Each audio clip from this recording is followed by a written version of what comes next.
দেখো এরকম অনেক দেখা যায় যে একটি ছেলে একটি মেয়েকে খুব পছন্দ করে।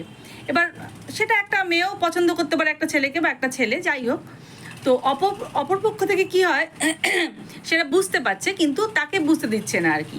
হ্যাঁ, মানে তার মনের মধ্যে কি আছে সেটা পরিষ্কার করে বুঝতে দিচ্ছে না। কখনো বোঝায় যে হ্যাঁ আমারও তোকে ভালো লাগে বা তোমাকে ভালো লাগে, কখনো বোঝায় যে না আমার ভালো লাগতেই পারে না, এরকম ব্যাপার আর কি।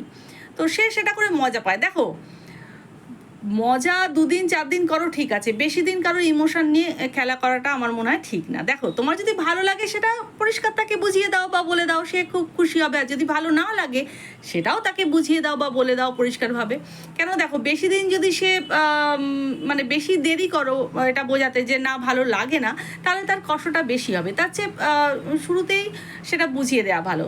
তাতে করে কি হবে বলো তো, সে তার জীবনটা তার গতিতে এগিয়ে নিয়ে যাবে, তাই না কি?